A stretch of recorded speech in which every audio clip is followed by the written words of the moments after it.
தந்தை, மகன், தூய ஆவியின் பெயராலே ஆமேன். மூவொரு கடவுளுடைய அருளும் ஆசீரும் பாதுகாப்பும் வழிநடத்துதலும் உங்களோடு இருப்பதாக. இயேசுவின் அன்பு சொந்தங்களே, பொதுக்காலம் 15வது ஞாயிறு வார்த்தை பகிர்வுக்கு உங்கள் ஒவ்வொருவரையும் அன்போடு வரவேற்கின்றேன்.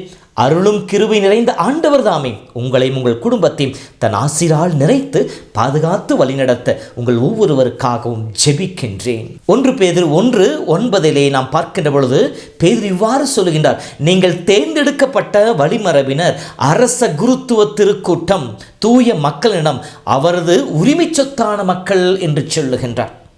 தேர்ந்தெடுக்கப்பட்ட மக்கள். தொடர்ந்து அவர் சொல்வதை பாருங்கள். எனவே உங்களை இருளிலிருந்து தம் வியத்தகு ஒளிக்கு அழைத்தவரின் மேன்மைமிக்க செயல்களை அறிவிப்பதே உங்களுடைய பணி என்று சொல்லுகின்றார். அழைக்கப்பட்ட ஒவ்வொருவருக்கும் பணி நிச்சயமாக இருக்கின்றது, கடமை இருக்கிறது என்பதை தான் இந்த வார்த்தையின் வழியாக பேதுரு சொல்லி காட்டுகின்றார். ஆம் அன்பு சகோதரமே, அழைக்கப்படுகின்றவர்கள் அனுப்பப்படுவதற்காகவே. அதைத்தான் இன்றைய 3 வாசகங்களும் நமக்கு சொல்லி காட்டுகின்றன. முதல் வாசகம் ஆமோஸ் இறைவாக்கினர் புத்தகத்தில் எடுக்கப்பட்டு இருக்கின்றது. 7ஆம் அதிகாரம் 12லிருந்து 15 வரை இருக்கின்ற வசனங்களிலே ஆடு மேய்த்து கொண்டிருந்த ஆமோஸை கடவுள் அழைத்து இறைவாக்கு உரைக்க அனுப்புகின்றார். இஸ்ரேலிலே அவர் இறைவாக்கு உரைத்து கொண்டிருக்கின்ற பொழுது அங்கே இருக்கின்ற அமட்சியா என்கின்ற தலைமை குரு பெத்தேலிலே இறைவாக்கு உரைக்கக்கூடாது என்று சொல்லி அவரை அங்கே இருந்து யூதேயாவுக்கு துரத்த பார்க்கின்றார். காரணம், அமட்சியா அதை ஒரு பிழைப்பாக செய்து கொண்டிருந்தான். ஆனால் ஆமோஸோ இறைவனுடைய அழைப்பை ஏற்று அந்த அழைப்பின் பணியாகி இறைவாக்கை அங்கே உரைக்கச் செல்லுகின்றார். அதைத்தான் ஆமோசினர், நான் ஆடு மேய்த்து கொண்டிருந்த பொழுது, அத்திமரத்தில் பழங்களை பறித்து கொண்டிருக்கின்ற பொழுது கடவுள் என்னை தேர்ந்தெடுத்து என் மக்களுக்கு போய் சொல் என்று சொல்லி என்னை இறைவாக்கினர் அனுப்பினார் என்று சொல்லுகின்றார். ஆக ஆமோஸ் அழைக்கப்பட்டது இஸ்ராயல் மக்களை அழிவிலிருந்து காப்பாற்ற, அவருக்கு வருகின்ற துன்பத் தலையிலிருந்து, அடிமைத்தனத்திலிருந்து அவர்களை விடுவித்துக் கொள்ள, அவர்களுக்கு முன்னெச்சரிக்கை செய்வதற்காக அனுப்பப்படுகின்றார். எதிர்ப்பின் மத்தியிலே ஆமோஸ் அங்கே இறைவாக்கு பணி செய்வதாக இருக்கின்றது. இந்த 2ஆம் வாசகத்தை பார்க்கின்ற பொழுது எபேசியர்கள் திருமுகத்திலே 1ஆம் அதிகாரத்தில் 3லிருந்து 14 வரை இருக்கின்ற வசனங்களிலே அழைக்கப்படுவது எதற்காக என்று சொல்லப்படுகின்றது. நாம் தூயோராகவும் மாசற்றோராகவும் கடவுள் முன் விளங்குமாறு இயேசு கிறிஸ்து வழியாக கடவுள் நம் ஒவ்வொருவரையும் முன் குறித்து வைத்தார், அழைத்திருக்கின்றார். இயேசு வழியாக நம்மை அன்பினால் அழைத்திருக்கின்ற சொல்வார். எதற்காக? தொடர்ந்து வருகின்ற வசனங்கள் படைவது அவரது நன்மைகளை, மகிமையை எடுத்து பாடுவதற்காக, பறைசாற்றுவதற்காக, பிறருக்கு அவருடைய அன்பை எடுத்துச் சொல்வதற்காக கடவுள் ஒவ்வொருவரையும் அழைத்திருக்கின்றார். நாம் தேர்ந்தெடுக்கப்பட்டோம் என்பதை உணர்ந்து கொள்ள வேண்டும் என்பார். எனவேதான் ரோமர் புத்தகம் 8:30 படிப்பதை போல, தாம் முன்குறித்தோரை அவர் அழைக்கின்றார், தாம் அழைத்தோரை தமக்கு ஏற்புடையவராக மாற்றுகின்றார், தமக்கு ஏற்புடையவராக மாற்றியவரை தம் மாட்சிமையிலே பங்கெடுக்க செய்கின்றார் என்ற வார்த்தை கேட்டார் போல, உலகம் தோன்றுவதற்கு முன்னே கடவுள் நம் ஒவ்வொருவரையும் முன் குறித்து வைத்திருக்கிறார். அவருடைய அன்பிலே, அவருடைய உறவிலே நாம் வாழ, அந்த உறவை பிறருக்கு பகிர்ந்து கொடுக்க. இன்றைய நற்செய்தி நாம் படிக்கின்ற பொழுது இதே செய்தான், அழைக்கப்பட்டவர்கள் அனுப்பப்படுகின்றார்கள்.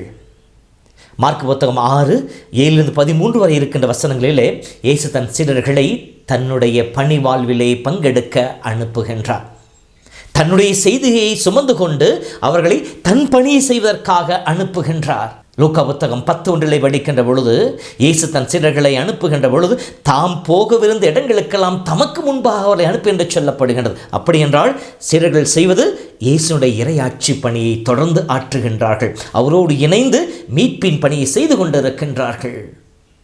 இப்படி அவர்கள் அனுப்பப்படுவதற்கு முன்னால் அனுபவத்தை பெற்றுக்கொள்ளுகின்றார்கள். மார்க் புத்தகம் 3:14-15 படிப்பதை போல இயேசு தாம் விரும்பியவர்கள் தன்னிடம் அழைத்தார். எதற்காக? தம்மோடு இருக்க, நற்செய்தியை அறிவிப்பதற்கு அனுப்பப்பட என்று சொல்லப்படுகின்றது. இந்த 2 பணிகள், அவர் தம்மோடு இருந்து, அவரோடு இருந்து, அவரிடமிருந்து அனுபவத்தை பெற்றுக்கொண்டு, நீங்கள் இலவசமாக பெற்றுக்கொண்டீர்கள், அதை இலவசமாக கொடுங்கள் என்று சொல்லி தன் சீடர்களை இயேசு அனுப்புவதாக இருக்கின்றது.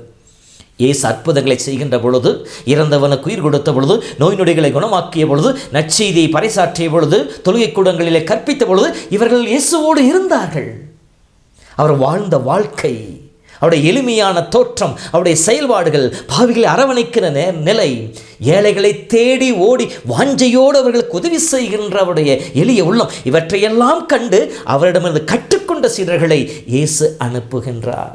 முதலிலே இயேசுவிடமிருந்து கற்றுக்கொண்ட அனுபவத்தை தான் சீடர்கள் சுமந்து செல்கின்றார். இரண்டாவதாக, இயேசு போதித்தை கண்டு மக்கள் வியந்து போனார்கள். காரணம், அவர்கள் மற்றவரை போலல்ல, இவர்கள் அதிகாரத்தோடு போதித்தார் என்று சொல்லப்படுகின்றது. பேய்களுக்கு கட்டளையிட அவை அடிபணிந்து போயின. அவர் வார்த்தை சொல்ல நோயுற்றவன் எழுந்தின. அதிகாரமிக்க போதனையாக அவருடைய போதனை இருந்தது. இந்த அதிகாரத்தை தன் சீடர்களுக்கு இயேசு பகிர்ந்து கொடுக்கின்றார். நோய்களின் மீது, பேய்களின் மீது அதிகாரத்தை கொடுத்து தன் சீடர்களை அனுப்புகின்றார். வெறும் அனுபவத்தோடு மட்டுமல்ல, அந்த அனுபவத்தை பகிர்ந்து கொள்ள அவர்களுக்கு ஆற்றலையும் கொடுத்து அனுப்புகின்றார். இப்படி அனுப்புகின்ற பொழுது தன்னுடைய பணியை தொடர்ந்து செய்ய இயேசு இருவராக அவர்களை அனுப்புகின்றார். இப்படி அவர்களை அனுப்புகின்ற பொழுது ஒரு சில காரியங்கள் விவிலியத்தின் அடிப்படையிலும் அன்று வாழ்ந்த சூழ்நிலை அடிப்படையிலும் அமைந்ததாக இருக்கின்றது. இப்படி இருவர் சேர்ந்து செல்கின்ற பொழுது அது ஒரு குழு மனப்பான்மை ஏற்படுத்தும். இணைந்து செயல்பட வேண்டும் என்கின்ற ஒரு உணர்வை கொடுக்கக்கூடியதாக இருக்கும். அதைத்தான் சபையுரையாடல் 4:9 சொல்லுகின்றது. தனி மனிதராயிருப்பதை விட இருவராயிருப்பது மேல், ஏனெனில் அவர்கள் சேர்ந்து உழைப்பதால் அவர்களுக்கு மிகுந்த பலன் கிடைக்கும் என்று சொல்லப்படுகின்றது. இணைந்து செயல்படுகின்ற பொழுது ஒருவருக்கு விட்டு கொடுத்து ஏற்றுக்கொண்டு ஒரே கருத்தை இருவரும் ஒருமிக்க சொல்லுகின்ற பொழுது அந்த கருத்து இன்னும் ஆழமாக கேட்போர் மனதிலே பதியும். சேர்ந்து அனுப்ப செயல்பட இருவராக அனுப்புகின்றார். இரண்டாவதாக, இப்படி இருவர் செல்கின்ற பொழுது ஒருவருக்கு பக்க பலமாக இருப்பார்கள். அதே சபையோர்கள் 4:10 சொல்லப்படுகிறது. ஒருவர் விழுந்தால் அடுத்தவர் அவரை தூக்கி விடுவார் என்று சொல்லப்படுகிறது. இருவர் செல்கின்ற பொழுது ஒருவர் தடுமாறுகின்ற பொழுது மற்றவரை தாங்கி பிடிக்க, அவருக்கு உதவி செய்ய, அவருக்கு துணையாக இருக்க, அவரை கைதூக்கிவிட ஒருவர் துணை இருப்பார். தனியாக செல்கின்ற பொழுது, விழுகின்ற பொழுது தூக்கிவிட ஆள் இல்லாமல் சோர்ந்து போவார். ஆகவே இந்த சோர்வை தணிக்க, அவருக்கு துணையாக இருக்க இருவரை அனுப்பி இருக்கலாம் என்று சொல்லப்படுகிறது. மூன்றாவதாக, சாட்சிய வாழ்விற்கு 2 அல்லது 3 பேருடைய சாட்சியம் தேவைப்படுகின்றது. ஒருவரின் சாட்சியை கொண்டு தீர்ப்பிடாதே என்று சொல்லப்படுகின்றது. அந்த வார்த்தையின் அடிப்படையில் இறைவனுடைய வார்த்தையை போதிக்க இங்கே 2 சாட்சிகள் மத்தியிலே அவர் அனுப்புகின்றார். இருவரும் ஒரே கருத்தை ஒரே உள்ளத்தோடு போதிக்கின்ற பொழுது அவருடைய சொல்கிறது உண்மை என்பதை அவர்கள் பிறர் ஏற்றுக்கொள்வார்கள் என்கின்ற மனநிலையோடு.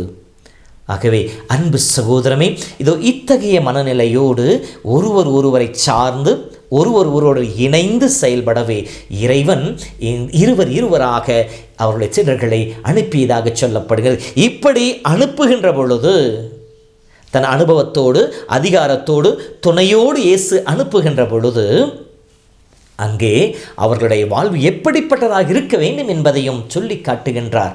இறைவனை நம்பி இருப்பவர்களாக இருக்க வேண்டும், இறைவனை சார்ந்திருப்பவர்களாக இருக்க வேண்டும். பணப்பையோ வேறு எதையோ நீங்கள் கையில் எடுத்து செல்ல வேண்டாம். காலில் மிதியடியும் கைக்கோல் மட்டும் உங்களுக்கு போதும் என்று சொல்லுகின்றார். எளிய வாழ்வின் வழியாக, வாழ்க்கையின் முன்மாதிரியின் வழியாக நீங்கள் போதிப்பதை வாழ்ந்து காட்டுவதன் வழியாக நீங்கள் இறைவனுக்கு சான்று பகர வேண்டும். இயேசு எளிய வாழ்க்கையின் வழியாகவே அவர்களுக்கு பாடத்தை சொல்லிக் கொடுத்தார். நரிகளுக்கு வலைகள் உண்டு, வானத்து பறவைகளுக்கு கூடுகள் உண்டு, மணமகனுக்கோ தலை சாய்க்கக்கூட இடமில்லை என்று சொல்லி தன்னுடைய எளிய வாழ்வின் வழியாக தன் சீடர்களுக்கு போதித்தவர் அந்த வாழ்வையே வாழ்ந்து காட்ட அனுப்புகின்றார். மத்தேயு 6:25 எதை பற்றியும் கவலைப்படாதே, எதை உண்பது எதை குடிப்பது என்று கவலைப்படாதே, உணவை விட உயிரும் உடை விட உடலும் மேன்மையானவை அல்லவா என்று சொல்லிவிட்டு, அழிந்து போகின்ற காலையில் தோன்றி மாலையில் மறையும் புற்களையே கடவுள் இந்த அளவிற்கு ஆசீர்வதிக்கின்றால் தன் சாயலையும் தன் ஆவியும் தாங்கியிருக்கின்ற உன்னை கைவிட்டு விடுவாரோ என்று சொல்லி கவலைப்படாமல் ஆண்டவர் நம்பிக்கொண்டு செல் என்று சொல்லுகின்றார். 1 பேதுரு 5:7 சொல்வதை போல உங்கள் கவலைகளெல்லாம் ஆண்டவர் ஒப்படைத்து விடுங்கள், ஆண்டவர் உங்கள் மேல் கவலை கொண்டிருக்கின்ற வார்த்தை கேட்டார் போல நம்மை காக்கின்ற பொறுப்பு அவருடையது. அவர் கரங்களை ஒப்பு கொடுத்து விட்டு அவருடைய பணியை நாம் எடுத்துச் செல்கின்ற பொழுது கடவுள் நம் சார்பாக இருப்பார். அடுத்தது, நாம் அனுப்பப்படுகின்ற பொழுது எதிர்ப்புகளை சந்திப்போம் என்று சொல்லி யதார்த்தத்தை சொல்லிக் கொடுக்கின்றார். இன்றைய முதல் வாசகத்திலே ஆமோஸ் எதிர்ப்பை சந்தித்தார், இறைவாக்கினர்கள் எதிர்ப்பை சந்தித்தார்கள். அதே போல திருத்தூதர்களும் எதிர்ப்பை சந்திப்பார்கள் என்று சொல்லுகின்றார்.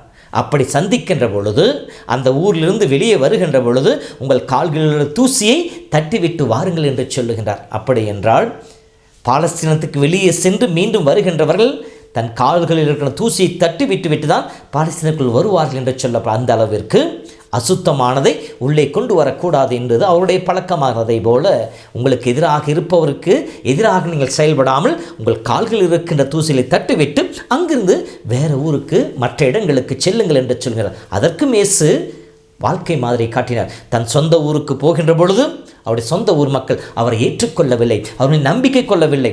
அங்கே அவர் தன் வாதாடவில்லை, அவர்களோடு போராடவில்லை, தான் இறைமகன் என்பதை அவர்களுக்கு எப்படியாவது மெய்ப்பித்து காட்ட வேண்டும் என்று சொல்லி அவர் முயற்சி எடுக்கவில்லை. மாறாக அங்கிருந்து சென்று மற்ற ஊர்களுக்கு நற்செய்தி அறிவித்தார் என்று சொல்லப்படுகிறது. அதே போல்தான் தன் சீடர்களும் பணிவாழ்வில் இருக்க வேண்டும் என்று சொல்லி தன் சீடர்களுக்கு அறிவுரை கொடுக்கின்றார்.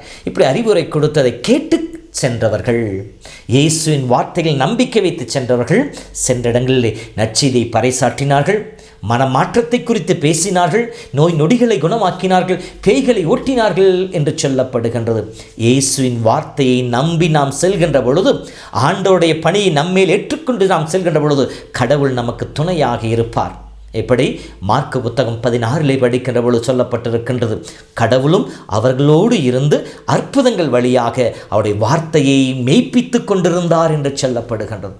நாம் கடவுளுடைய பணியை செய்கின்ற பொழுது கடவுள் நம் சார்பாக இருப்பார், கடவுள் நமக்கு துணையாக இருப்பார்.